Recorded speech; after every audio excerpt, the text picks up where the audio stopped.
Frères et sœurs, j'espère que vous allez bien et vous avez même intérêt à aller bien puisque ça fait tout juste un mois pile poil que son Altesse Lionel Messi et l'Argentine sont champions du monde. Et deuxièmement parce que voilà, le Barça a gagné la Super Coupe d'Espagne et que le mercato commence un petit peu à s'ouvrir. La bombe du jour, c'est que Memphis Depay devrait partir du coup, c'est pas encore officiel au moment où je fais la vidéo, mais apparemment c'est presque sûr, certain maintenant. Ça a été même relayé par monsieur Fabrizio Romano. Que Memphis Depay partira donc définitivement à l'Atlético Madrid pour 3 millions d'euros, 3 à 5 millions d'euros. Pour l'instant, ça parle plus de 3 millions d'euros. Et je pense qu'avec les bonus, on ira du coup atteindre les 5 millions d'euros pour un joueur qui voulait absolument quitter le Barça dès aujourd'hui, ne pas attendre à la fin de son contrat. Ça se comprend parce que voilà, il était en manque de temps de jeu.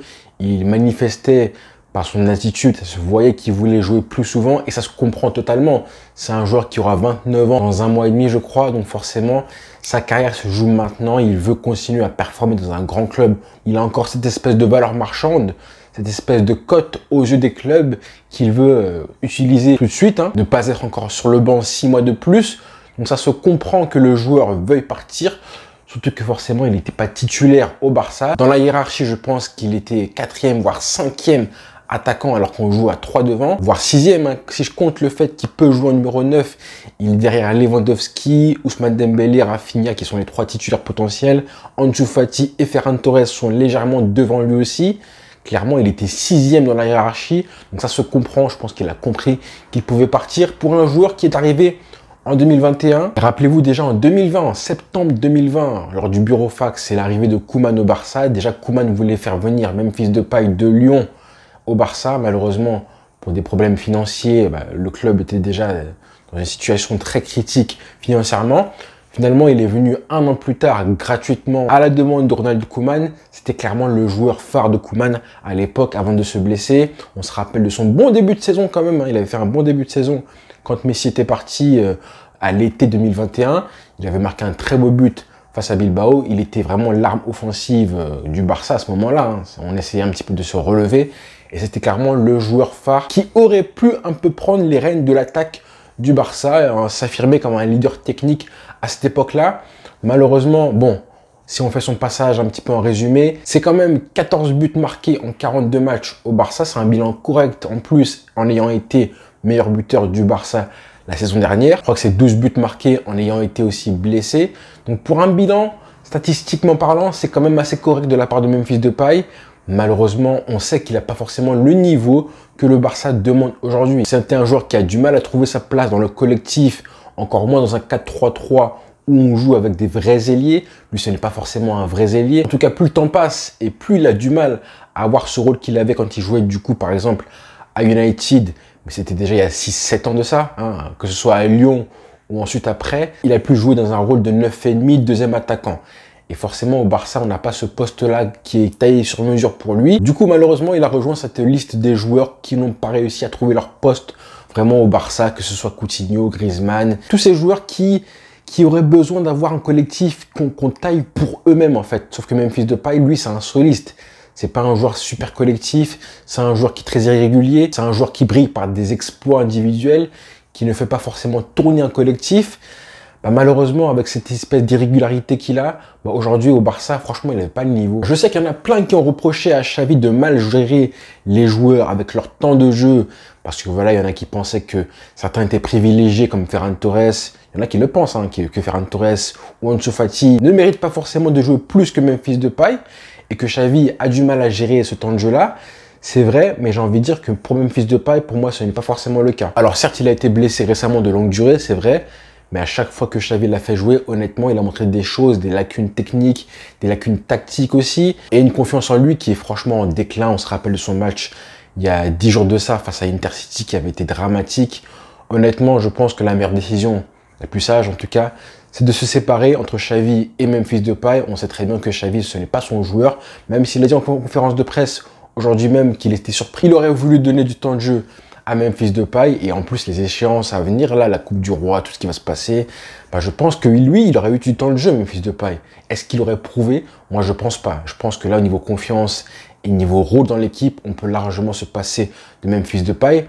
C'est dommage, hein, parce que je pense que tout le monde a en tête ce qui s'est passé l'été dernier entre Aubameyang et Memphis Depay. Le Barça voulait se séparer de Memphis Depay, sauf que lui ne voulait pas, il voulait rester au club.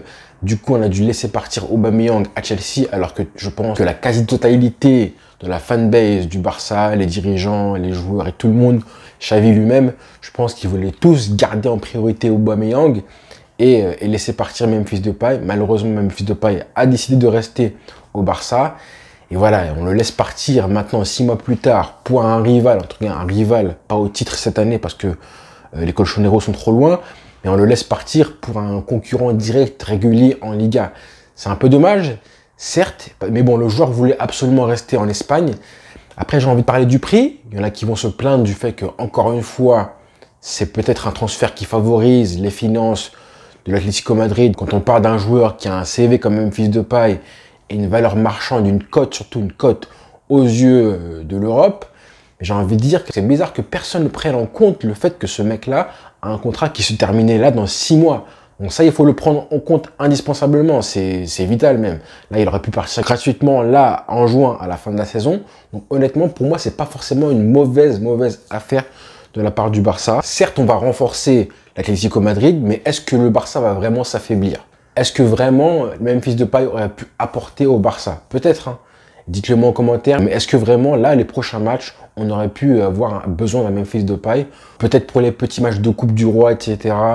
Dans les matchs comme ça, à coup près, ou forcément si on avait des blessés peut-être.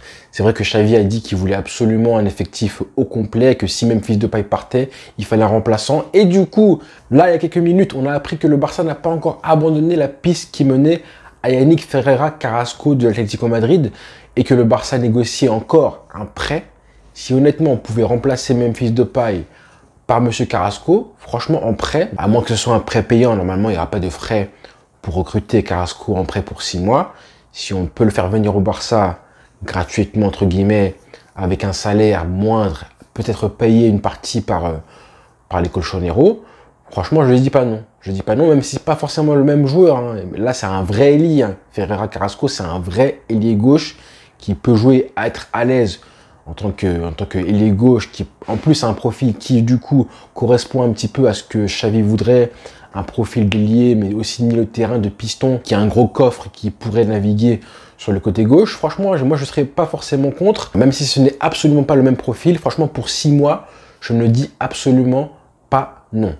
Donc voilà pour Memphis Depay, hein. Je pense qu'un divorce était la meilleure chose à faire.